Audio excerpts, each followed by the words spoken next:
Mr. President, we need not run away from the fact that more than ever before in the history of our nation, this is the worst instability we are facing. In fact, this is worse than the Civil War. Are you in PDP? Mr. President, the solution is very simple.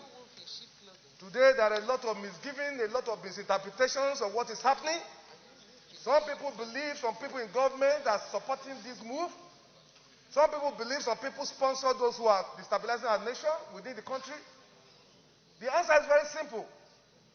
We cannot pretend that we are capable of confronting the situation in our hands. We shouldn't pretend that we needed foreign support now. We wouldn't wait until our nation gets burned. Let us shout and call for foreign support. I am a APC man and I've been supporting my party. But the president should get to know that it has gotten to a point that we who are supporters, who are members of the APC, we can no longer keep quiet.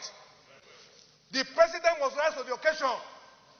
You will not see the truth and you are afraid to say it because you will die. We must open, Mr. President. The nation is on fire. The president must rise to the occasion. It costs us nothing to get foreign support. We must rise to the occasion. We must bring in people to save this country, or else we'll be consumed. Every one of us will have a chapter for history. Whenever the history of this period will be written, whatever is our position, we have a chapter. We cannot keep quiet any longer. It has gotten to a point that we cannot sleep with our two eyes closed. We are not free. Our children are not free. The president must rise to the occasion. There's no nation that is so powerful that doesn't need support of other nations. Individuals cannot say you will leave the war without any other person with you. So we must rise. The situation is our security system has collapsed. It has failed. And because it has failed, we need to look for foreign support. It costs Nigeria nothing. Forget the ego, forget the superiority of Nigeria in African nation. Today, we are facing serious problems. If our nation is to survive this period, I'm not in doubt that the security architecture we have today cannot cope with what we are facing. Every part of this country is threatened. From the north to the south, nobody is safe. Nobody can travel 50 kilometers in our nation.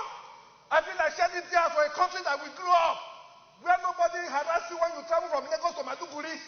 I've done it in times past. Today, I cannot travel from here to Kaduna to Niger State where I was born. The president must know that this is a bad time for our nation. We must look for foreign support to save this nation. This is my position, Mr. President. We must rise to it. They are killing people in the east, in the west, in the south, in the north. We should shut down the National Assembly. Let's shut it down. If we cannot